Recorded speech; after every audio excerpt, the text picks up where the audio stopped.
To do flutter kicks on the ground, lie flat on your back with your arms at your sides and palms, pressing into the floor for stability. Keep your legs straight and extend them fully. Lift both legs a few inches off the ground to engage your core.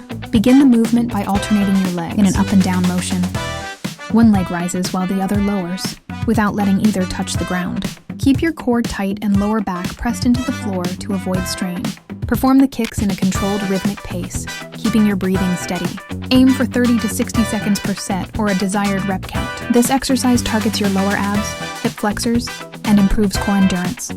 Please check my next video.